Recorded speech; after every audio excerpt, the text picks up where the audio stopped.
भर दिवसा पेट्रोल पंपावर तरुणीचा गळा चिरला। तो आला, चाकू काढला आणि थेट गळ्यावर वार। घटनेचा धक्कादायक सीसीटीव्ही व्हायरल।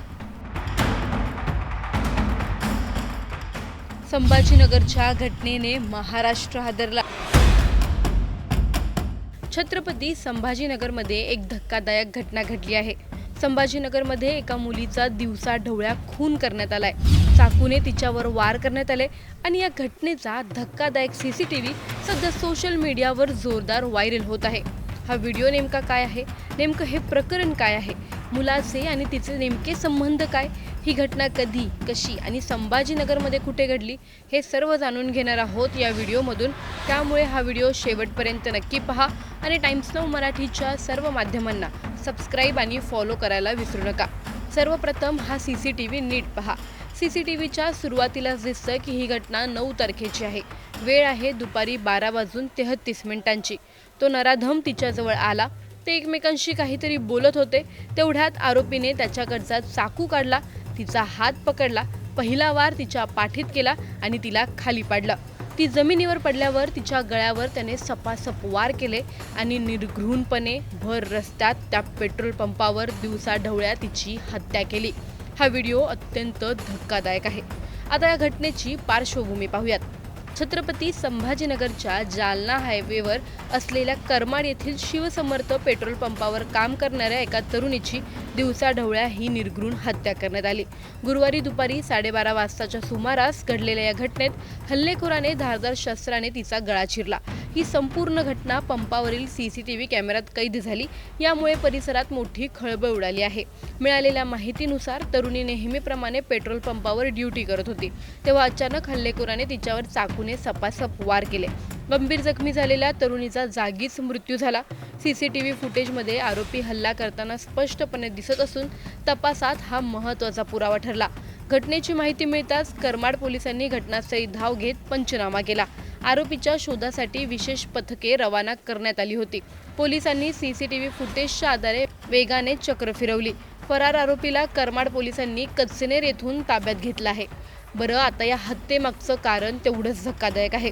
तरुणीचं पहिलं लग्न पिंपळगाव येथील सुदाम गवांडे याच्यासोबत 2019 मध्ये झालं होतं। घरगुती कारणांमुळे सुदाम यांनी 12 जानेवारी 2023 रोजी टोकाचं पाऊल उचललं। त्यानंतर तरुणीने 15 नोव्हेंबर 2023 रोजी सत्यन गवांडे याच्यासोबत देवगिरी येथे आर्य समाज पद्धतीने विवाह केला।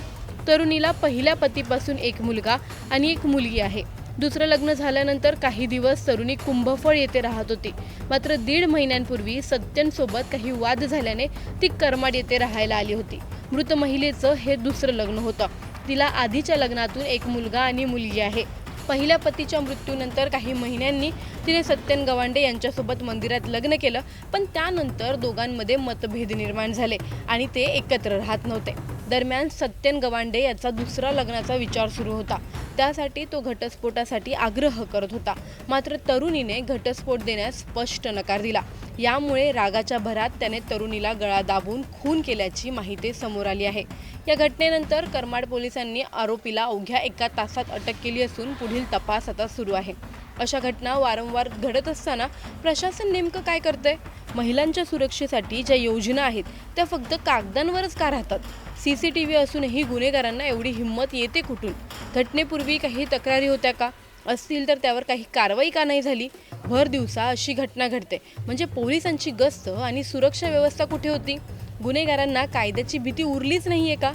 तुम्हाला या प्रकरणी काय वाटतं? आम्हाला कमेंटमध्ये नक्की कळवा। व्हिडिओ लाईक व शेअर करायला विसरू नका। तसंच अशा नवनवीन अपडेटसाठी व माहितीपूर्ण व्हिडिओसाठी टाइम्स नाऊ मराठीला नक्की फॉलो करा।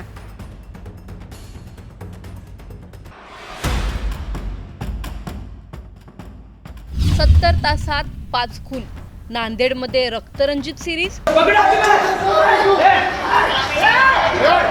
भर रस्त्यात हत्या, रुग्णालयात खून, पोलिसांचा वचक संपला।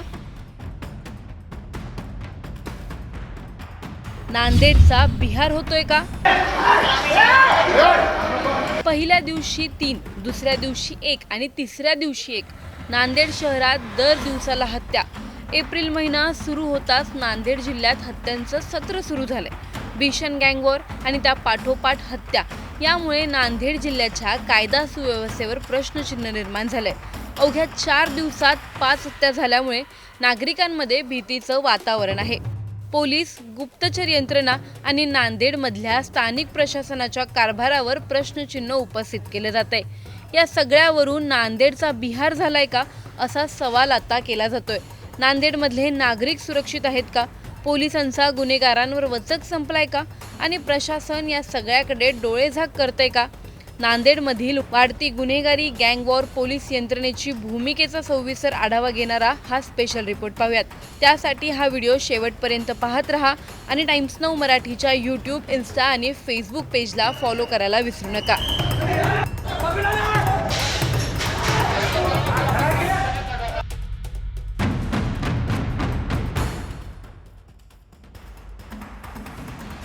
नांदेड शहरात सध्या दहशतीचं वातावरण आहे. कारण 70 तासात नांदेड शहरात एकामागोमाग एक 5 हत्या घडल्या आहेत. सुरुवात झाली कॅनल रोड परिसरातून. मध्यरात्री झालेल्या गँगवॉरमध्ये 3 जणांची निर्घृण हत्या झाली. धारदार शस्त्रांनी केलेले हल्ले आणि रक्ताने माखलेले रस्ते. शहरात पहिल्यांदाच असा उघडपणे गँगवॉर पाहायला मिळाला. या घटनेला 24 तासही उलटले नाहीत आणि मुरमुरा गल्लीत 4थ्या हत्येची घटना घडली. यातून सूड, वैमनस्य आणि गुन्हेगारीचं उघड रूप समोर आलं. या 4 हत्यांनी नांदेड शहर आधीच दहशतीखाली असताना 5वी हत्या घडली. श्रीनगर परिसरात सोनू कल्याणकर या तरुणाची भल्या पहाटे भर रस्त्यात हत्या झाली. बाईकवरून आलेल्या हल्लेखोरांनी धारदार शस्त्राने सपासप वार करून सोनूला संपवलं. लोकांच्या डोळ्यासमोर सोनूचा तडफडत जीव गेला. या सलग घटनांमुळे नांदेडमधले नागरिक घराबाहेर पडायला सुद्धा घाबरत आहेत. पण हे सगळं इथेच थांबत नाही. नांदेडमध्ये गुन्हेगारी किती बिनधास्त झाले याचं आणखी एक उदाहरण समोर आलंय. शासकीय रुग्णालय, जिथे जीव वाचवले जातात, तिथंच पोलिसांच्या डोळ्यादेखत एका आरोपीची निर्घृण हत्या करण्यात आली. गँगवॉरमधला आरोपी आवेश उपचारासाठी रुग्णालयात दाखल होता आणि त्याच्यावर गँगवॉरमध्ये मारल्या गेलेल्या अरिजित सिंग चव्हाणच्या नातेवाईकांनी थेट रुग्णालयात घुसून धारदार शस्त्राने हल्ला केला. यावेळी पोलीस समोरच उभे होते, पण त्यांनी फक्त बघ्याची भूमिका घेतली. या घटनेचा व्हिडिओ सोशल मीडियावर व्हायरल झाला. या व्हिडिओतल्या पोलिसांच्या भूमिकेवर सध्या टीकेची झोड उठली आहे. या सगळ्यावरून नांदेड जिल्ह्याची वाटचाल बिहार होण्याकडे चालली आहे का असा सवाल केला जातोय. नांदेड जिल्ह्यात गुन्हेगारी मोठ्या प्रमाणात वाढण्याची काही महत्त्वाची कारणं आहेत. त्यावर एकदा नजर टाकूया. नांदेड हा मराठवाड्यातील एक महत्त्वाचा आणि समृद्ध जिल्हा मानला जातो. गोदावरी नदीच्या काठी वसलेला हा जिल्हा परंपरा आणि आधुनिकतेचा संगम म्हणून ओळखला जातो. जायकवाडी, येलदरी, इसापूर, विष्णुपुरी, सिद्धेश्वर धरणाच्या पाण्यामुळे नांदेड जिल्ह्याची ओळख पाणीदार जिल्हा म्हणून आहे. त्यामुळे या जिल्ह्यातल्या 16 तालुक्यांमध्ये हळद, ऊस, केळी, फळबागा अशी नगदी पिकं घेतली जातात. नांदेड जिल्ह्यातून मांजरा, गोदावरी, आसना, पूर्णा आणि मन्याड या नद्या वाहतात. या नद्यांमधून मोठ्या प्रमाणात बेसुमार अवैध रेती उपसा होत असल्याच्या तक्रारी आहेत. नियमांनुसार मर्यादित प्रमाणात आणि परवानगी घेऊन रेती काढण्याची परवानगी आहे. पण प्रत्यक्षात मात्र रात्रीच्या वेळी मशीन लावून मोठ्या प्रमाणात रेती उपसा होत असल्याचं चित्र आहे. या रेतीची काळ्या बाजारात विक्री होते आणि त्यातूनच मोठ्या प्रमाणात पैसा फिरतो. हे रेती उपसा करणारे लोक विविध राजकीय पक्षांशी निगडीत असलेले पदाधिकारी आहेत. या अवैध धंद्यांमधून मिळणारा पैसा नंतर निवडणुकींसाठी वापरला जातो. स्थानिक पातळीवरून वसुली ही मोठी साखळी तयार झाल्याचं चित्र आहे. ट्रक, डंपर यांच्याकडून पैसे घेतले जातात आणि या संपूर्ण साखळीत अनेक स्तरांवर लोक सहभागी असल्याची चर्चा आहे. नांदेड जिल्ह्याचा सीमावर्ती भाग असलेल्या बिलोली, देगलूर मतदारसंघाचे आमदार रेती उपशाच्या वसुलीत गुंतल्याचं देखील चित्र आहे. दरम्यान हे नदीतून अवैध रेती उपसाच्या कामासाठी परप्रांतीय मजूर आहेत. बिहार, उत्तर प्रदेशमधून मोठ्या प्रमाणात मजूर हे नांदेडमध्ये दाखल होतात. अवैध रेती उपसासोबतच गावठी कट्टा, पिस्तूल विक्रीची सुद्धा कामं नांदेडमध्ये होत असल्याची चर्चा आहे. ज्यामुळे राजकीय मंडळी आणि गुंडांना सहजरित्या पिस्तूल उपलब्ध होतात. नांदेडमध्ये अवैध शस्त्र, विशेषतः कट्टे मोठ्या प्रमाणात सापडल्याच्या घटना समोर आल्या आहेत. अगदी कमी पैशात म्हणजे साधारण 10 ते 12 हजार रुपयात कट्टा उपलब्ध होत असल्याची माहिती आहे. काही प्रकरणांमध्ये बिहारमधील कामगारांमार्फत ही शस्त्र मागवली जात असल्याचंही तपासात समोर आलंय. त्याचप्रमाणे नांदेडमध्ये जगभरातील शीख धर्मीयांचं श्रद्धास्थान असलेलं सचखंड श्री हुजूर साहिब गुरुद्वारा आहे, ज्यामुळे या ठिकाणी पंजाब, हरियाणा यासोबत जगभरातील शीख बांधव दर्शनासाठी येतात. तर लपण्यासाठी सहज उपलब्ध होणारी जागा म्हणून सुद्धा गुन्हेगार या गुरुद्वारामध्ये येऊन राहत असल्याची धक्कादायक माहिती समोर आली आहे. इतकंच नाही तर पंजाब, हरियाणातून अवैध शस्त्रसाठा, मोठ्या प्रमाणात ड्रग्ज, अफू, चरस, गांजा सुद्धा येत असल्याची माहिती आहे. 2022 मध्ये पोलिसांनी 4 ठिकाणी धाड टाकून कारवाई केली होती, पण त्यानंतरही हे धंदे पूर्णपणे बंद झालेले नाहीत. या धंद्यांमधून मोठ्या प्रमाणात काळा पैसा तयार होतो आणि त्यातून गुन्हेगारीला खतपाणी मिळतं. तरुण वर्ग यामध्ये ओढला जातो, ही आणखीन गंभीर बाब आहे. नांदेडमधल्या वाढत्या गुन्हेगारीमुळे पोलीस प्रशासनासोबतच राजकीय नेत्यांवरही टीका होते. अविनाश कुमार यांच्याकडे सध्या नांदेड जिल्ह्याच्या कायदा सुव्यवस्थेची धुरा आहे. अविनाश कुमार यांनी 6 फेब्रुवारी 2025 पासून नांदेडचे SP म्हणून पदभार स्वीकारला. सायबर क्राईमसारख्या प्रकरणांमध्ये जलद कारवाई केल्याबद्दल त्यांचे कौतुक झालं. तर गणेश विसर्जन मिरवणुकीदरम्यान घेतलेल्या कारवाईवर वाद निर्माण झाला होता. पण सध्या नांदेडमध्ये वाढती गुन्हेगारी, गँगवॉर आणि सलग हत्या प्रकरणांमुळे SP म्हणून अविनाश कुमार यांच्यावर मोठं दडपण आहे. नांदेडचे खासदार असलेले अशोक चव्हाण यांनी वाढत्या गुन्हेगारीबद्दल चिंता व्यक्त केली.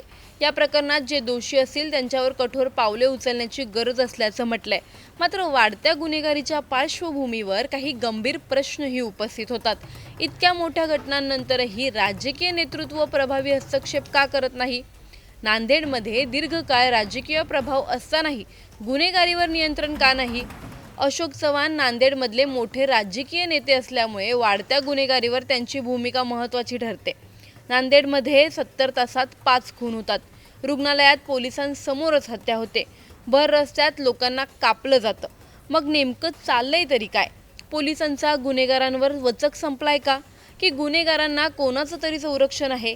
अवैध रेती, ड्रग्ज, शस्त्रांचा खुला बाजार आणि प्रशासन फक्त पाहताय का? राजकीय नेते फक्त प्रतिक्रिया देणार की प्रत्यक्षात काहीतरी कडक पावलं उचलणार? नांदेड जिल्हा खरंच बिहारच्या मार्गावर चाललाय का?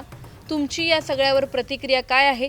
आम्हाला खाली कमेंट करून नक्की सांगा आणि चॅनलला सबस्क्राईब करा.